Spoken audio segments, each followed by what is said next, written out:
At 3 a.m. on May 2nd, 2026, Spirit Airlines turned the lights off.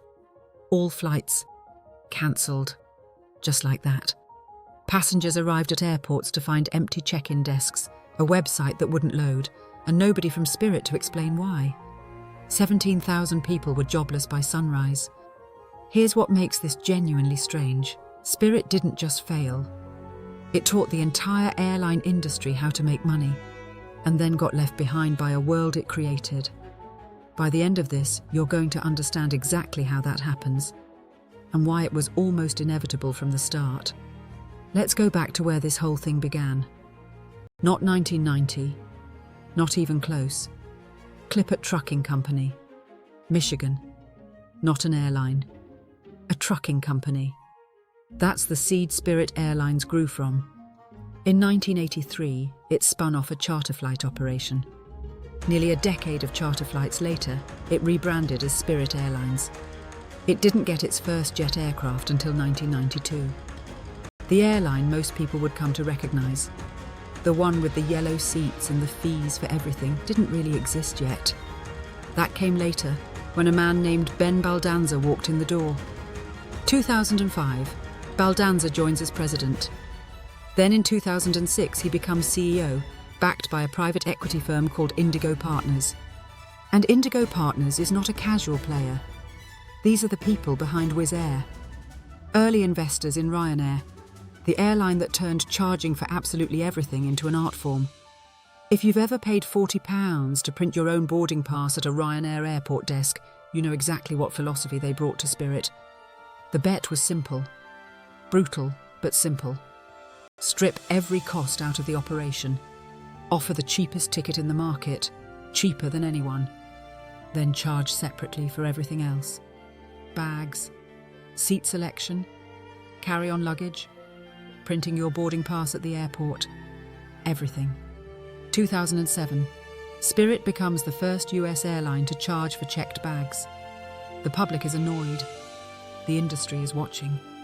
2010. First US airline to charge for carry-on luggage. Now the public is furious. Congress starts writing letters. None of it matters. The model works. The planes are full. The margins are real. And here's where it gets interesting. By 2012, Delta launches Basic Economy, the first major legacy carrier to create a stripped-down, no-frills fare tier. Why? Because Spirit was eating their lunch on price-sensitive routes. Passengers who used to book Delta were booking Spirit instead, and Delta had to respond. By 2017, every major carrier in America, American, United, Delta, has a basic economy product. Spirit's innovation is now industry standard. But here's the thing nobody talks about. The moment every major airline copies your model stops being an advantage. Delta's basic economy is still on a Delta plane, still earns you Delta miles, still goes to 3 times as many destinations. Spirit invented the cheap fare. Then the big airlines, with their massive route networks, their loyalty programs and balance sheets 10 times the size, started offering their own version. And they could afford to price it lower while offering more. Spirit's moat was getting shallower every year. And then COVID hit. The airline had been profitable through 2019. Not spectacularly. Margins in ultra-low-cost aviation are always thin, but profitable. Then lockdowns ground the fleet. Every airline suffers, but Spirit has almost no cushion. No premium cabin to keep revenue flowing. No long-haul routes to international markets that recover faster. Just short domestic hops with seats nobody's allowed to fill. Between 2020 and 2024, Spirit burns through $2.5 billion in losses. $2.5 billion. When travel finally comes back, the world it comes back into is not the world Spirit was built for. Post-pandemic pilots are scarce. Every airline is desperate to hire. Wages go up across the board. Spirit's entire competitive model depends on being the low-cost operator. And labour is now the biggest cost in aviation. Maintenance costs are up. Aircraft lease costs are up. The low-cost buffer that justified the whole structure is getting thinner by the quarter. And the passengers coming back? They're different. 3 years stuck at home. They want the experience. They'll pay for comfort. Spirit's brand, already associated with delays, cramped seats, and fees that add up to more than the original ticket, is exactly the wrong brand for the moment. J.D. Power ranks it last, or near last, year after year. That's the backdrop. Now here's where it gets really messy. February 2022. Frontier Airlines and Spirit announce a $6.6 billion merger. Two ultra-low-cost carriers combining forces. It's not glamorous, but it makes sense. Pool the routes, cut the overhead, compete properly. Then, April 2022, JetBlue comes in with an unsolicited $3.6 billion bid. Spirit's board rejects it. JetBlue doesn't walk away. It raises the offer. And now Spirit's board is caught between two deals. The shareholder vote gets scheduled, postponed, scheduled again, postponed again. The whole thing plays out publicly over months, with shareholders and analysts watching every move. July 2022, Spirit drops Frontier and signs with JetBlue for $3.8 billion. JetBlue's CEO Robin Hayes says the combined airline will be a stronger competitor to the major carriers. It sounds like a lifeline. It isn't. March 2023, the Biden DOJ files suit to block the merger. Their argument is specific and it matters. Spirit's presence in any market forces every other airline to drop prices. The DOJ calls it the Spirit effect. If you fly a route where Spirit operates, your ticket on American or Delta is cheaper because Spirit is there.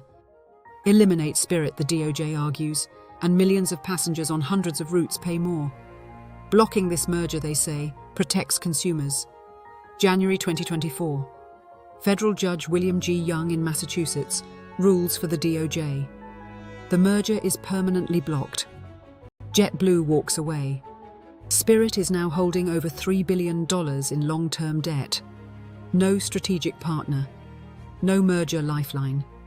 And payments due in 2025 and 2026. There's no good move left. November 18th, 2024. Spirit Files. Chapter 11. Bankruptcy. The company restructures.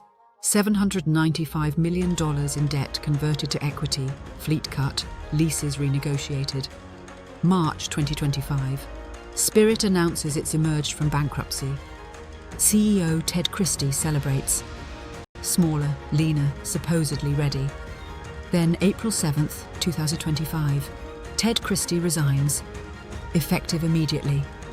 Dave Davis steps in as CEO. His later quote on the collapse is maybe the most honest thing anyone said about Spirit throughout this whole saga. We just kind of ran out of runway. By early 2026, Spirit is in talks with Frontier again. Another potential merger. A new deal with creditors. For a brief moment it looks like it might survive after all. Then the floor gives way. A conflict in Iran sends global oil markets spiking. Jet fuel prices surge to levels Spirit's already bleeding balance sheet simply cannot absorb. An airline running on fumes, literally and financially, takes a direct hit from a geopolitical shock it had no way to predict and no capacity to survive. April 2026. Spirit is facing imminent liquidation. The company turns to the Trump administration. Negotiations open for a reported $500 million government cash infusion in exchange for a 90% stake in the airline. The US government would own 90% of a budget airline. You have to sit with that for a second. A key creditor group rejects the terms. The bailout collapses. May 1st, 2026, Spirit announces it's shutting down. May 2nd, 26, 3 a.m. EDT. Spirit stops flying. The first major US airline to go out of business since Aloha Airlines in 2008. An 18-year gap that nobody expected to end like this. Passengers at airports find no staff, no flights, no answers. Just empty check-in desks and a website that won't load. Spirit's final flight touches down at Dallas-Fort Worth. The air traffic controllers on duty that night say, "Godspeed" over the radio to the crew. That's how it ends. Not with a press release or a rebrand. A radio sign-off at 3 a.m. from people who knew exactly what they were watching. 17,000 jobs. Gone. And now the question everyone's asking, did the DOJ cause this? Multiple analyses published in May 2026 ask it directly. Did blocking the JetBlue merger, a decision designed to protect consumers, actually kill the very competition it was trying to preserve? The Spirit effect that the DOJ cited in court. It's gone now. Airfares on Spirit's former routes rose immediately after the shutdown. On average, around 14% on the routes Spirit had exited. The passengers the DOJ was trying to protect are now paying more. Frontier, which originally wanted to merge with Spirit back in 2022, survived, but has struggled to post consistent profits since. JetBlue hasn't posted a full-year profit since 2019. Meanwhile, Allegiant went a completely different direction. Thin leisure routes, no head-to-head competition, no aggressive growth ambition. Their operating margin in the period Spirit collapsed, one of the strongest in the sector. Sometimes the boring strategy wins. Here's the thing you need to take from this. In 2007, Spirit charged the first bag fee in American aviation history. The industry called it a shameless cash grab. By 2024, US airlines collectively collected over $7 billion a year in bag fees. Every dollar of that model, every single one, was pioneered by Spirit. Delta made billions from it. United made billions from it. American made billions from it. Spirit invented the tool that made the entire industry richer, and it couldn't use that tool to save itself. That's not a story about a bad business. It's a story about what happens when you create something, and then everyone with more resources, more routes, more loyal customers, and more debt capacity takes it from you and does it at scale. Spirit's model didn't fail. It was stolen in slow motion, legally and in full view, one basic economy fare at a time. Was the DOJ right to block the JetBlue merger?